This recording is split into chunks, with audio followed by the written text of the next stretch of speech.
Welcome back to episode 5.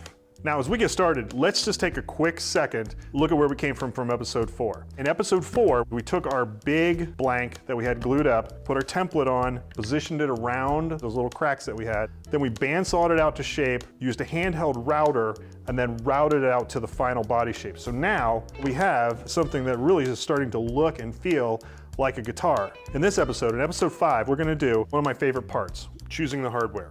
It's important that we know where to drill our holes, how big everything's gonna be, exactly where it's gonna lay out, so we have to make those choices now. And then we'll drill the neck holes, route the neck pocket, and finally we're gonna wrap up the episode by coming back and just truing up the edges where there's a little bit of roughness on the sides that the router left in place. So let's get started.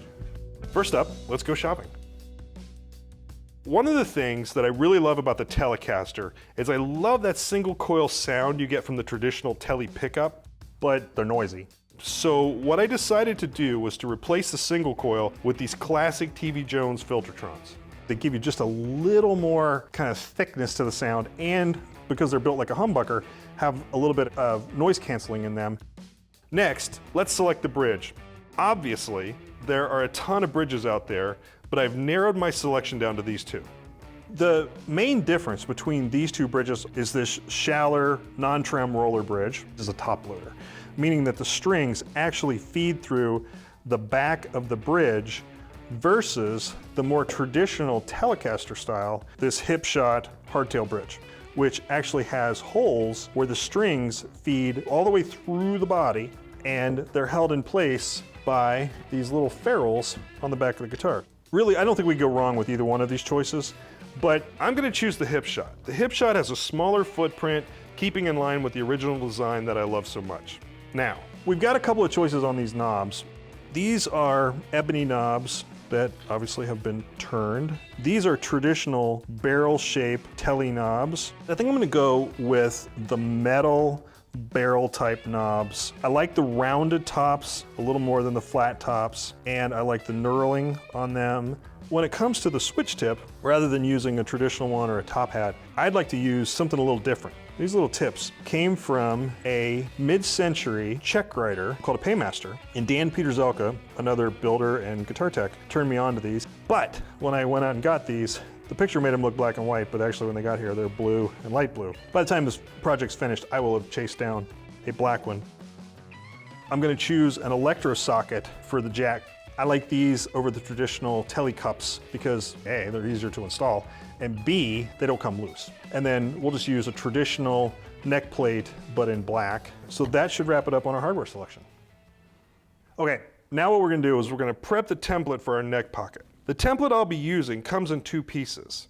We'll use the first part to guide the route of the pocket, and then later we'll use its mate to get the correct dimensions of the neck. Now you'll notice when I fit the 2 pieces together, they don't fit perfectly tight together. There's a little bit of a gap, and the reason it's there is an allowance for finish. So if you put, let's say, nitrocellulose lacquer on your neck and you put it in the pocket and it's perfectly sized, now it's too big. It's to me too tight of a fit. Having this wiggle room in the template prevents that from happening. For this particular guitar, I want to finish it with an oil finish, and that is much thinner than a film finish. So I want these to fit tighter than what is in the template. I took a neck template and I fussed around with a couple layers of tape. This turns out to be 2 layers of our orange tape. And then when you put the neck in, it fits nice and snug. But you know what they say, practice on scrap. So what I did was I took a surrogate body and a piece of wood I had laying around, and I routed out a neck to basically the same shape, and I routed out a little pocket to see how the fit was gonna be. And when I put these together, these fit pretty good. I mean, that's a nice snug fit. Now, that's too tight for a nitro finish. It's too tight for a urethane finish, poly finish. But for an oil finish, I'm pretty happy with this. Even though I had to push those together, by the time I sand out the sides and do the finish sanding on this and have an oil finish on that, that's gonna be just about the right fit. Okay, the neck pocket template is ready to go. But before we route, we need to drill the holes for the screws. You want to do that now because if we route first and then drill the holes, we might get blowout. If we do it this way, we'll route the material away and the holes will be nice and crisp. So let's get our body template with the screw hole guides back on the guitar. Going forward, we want everything to be as on center as we can absolutely get it. So take your time and get it lined up straight. Okay, template's good. From here, what we're gonna do is we're gonna move over to the drill press. Now, it might be tempting to simply mount the bit in the drill press, and then we could very carefully position it over our holes, and then we could try to come through and drill it. But if we're off just a little this way, that way, and eventually we're gonna make this hole bigger, and it's gonna wear the template out. So instead, mount the drill bit and drill a hole into a scrap piece of wood, then insert a pin that's the exact same size as your drill bit. In my case, I'm using 1/8 of an inch, leaving it at about 1/8 to 1/4 inch above the surface. So now that we've got the pin in the spoil board, you'll notice that now the bit comes down directly on top of the pin. Now we'll take our body with the screw hole guides, flip it over, and mount it onto the pin. Just like that. Now the pin is in the hole, and now we can drill from behind, knowing the guitar body is locked into place, perfectly aligned, and we don't mess up our template. Now we only have to go about halfway through, because when we're done with this, we're gonna route out the wood that's on top, so that will reveal a perfectly smooth hole from the other side that we just created. Okay, let's get these other holes drilled.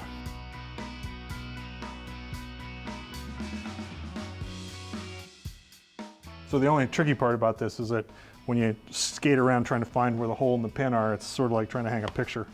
Sometimes it takes a minute. There it is.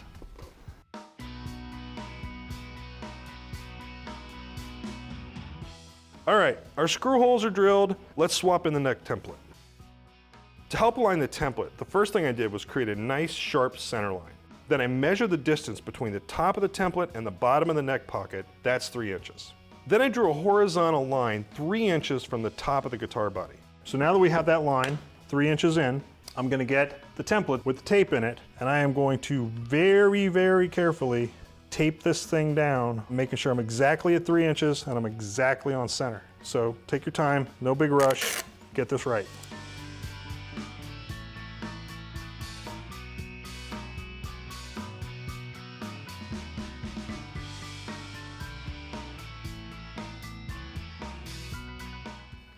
Okay, that looks good. So we're gonna stick that down really tight because we don't want it moving at all while we're routing. Okay, so we have our template taped down perfectly on center, 3 inches down. Everything looks good there. I have installed a flush trim bit in the router. It has a bearing on the top, and that bearing is gonna ride right along the edge of this template and the tape that we put in there to get the size perfect. See this little gap right here? Set the router down in it so the blade is in that gap. Then just make sure it's not touching anything. When I turn this on, I don't want it touching the template, I don't want it touching the body, I want it to free spin up all by itself. Now when we're all finished, we want this pocket to be 5/8 of an inch deep, but we don't want to start by cutting 5/8 of an inch deep. It's just too risky of a cut. So we're going to kind of take it in bites. I'm probably half or a little more than half the depth right now. So we're going to start there, and then we're just going to inch down until we get to 5/8. So let's get going.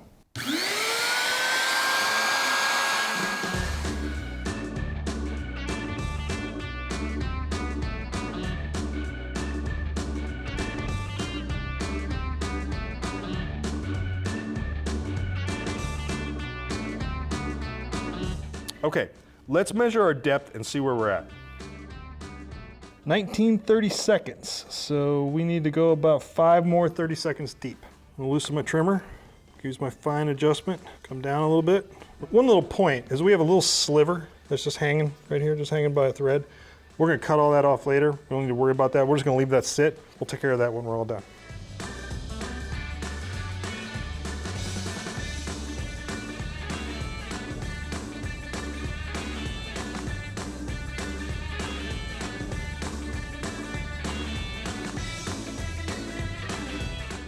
Check our depth again, hair over 7/16. We gotta go just a little bit more.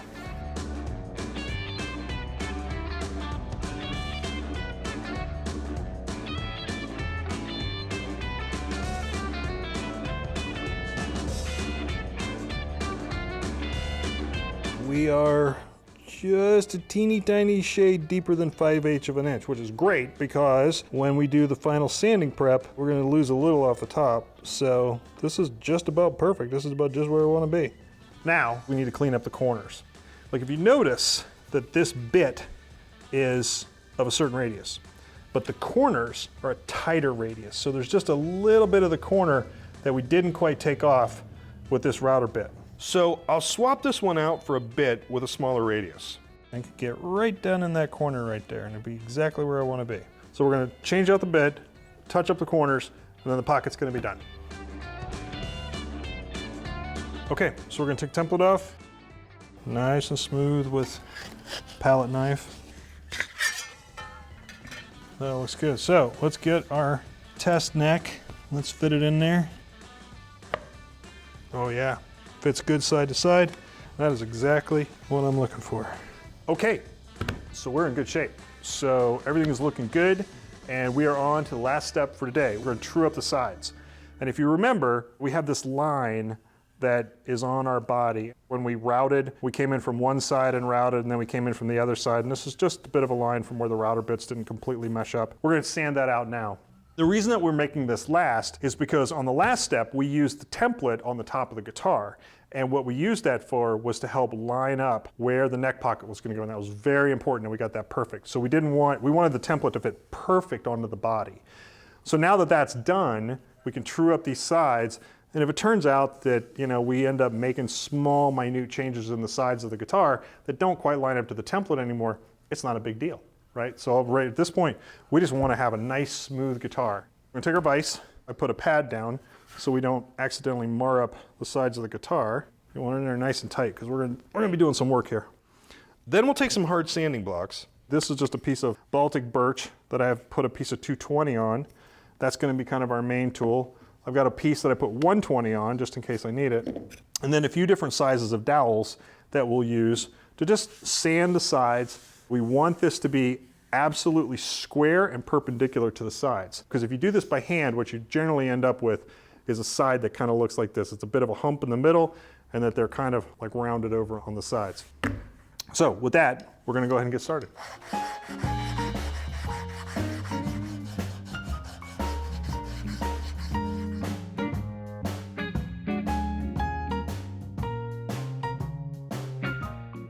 And as you go through this, check how fair your curves are and feel with your hands because your eyes really can't see what your hands can. If you run your hands across this, you'll feel every little bump and every little groove.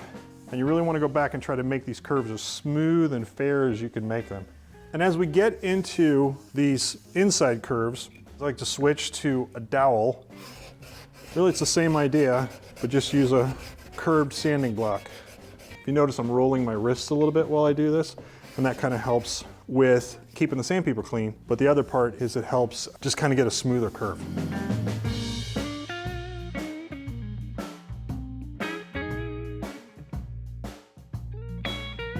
Periodically, I like to just come and check and see how I'm doing with a straight edge.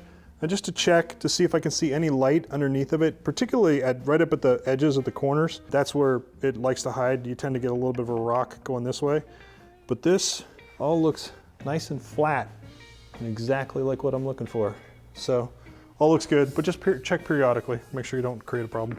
And when you get up to these even tighter curves like up here, just switch to a smaller dowel. So the smaller diameter dowel will get down in those areas just like that.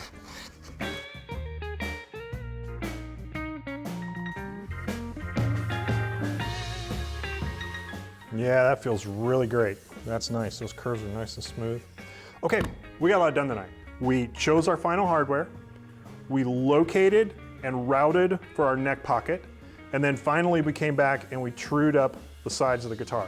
Next time, we're gonna get a surrogate neck. We're gonna mount that in the guitar and we're gonna use that to help us locate our bridge. And then we're going to go ahead and we're gonna secure the bridge to the top of the guitar and then ever so carefully, we are going to drill for our string through holes and drill for our ferrules that will go on the back of the guitar. And that's a little bit tricky because it's hard to get them all nice and straight. If you've ever seen some of the old Telecasters, some of them weren't actually straight. So I've got a trick I'll show you, and it works almost every time, and hopefully it'll work on our next episode.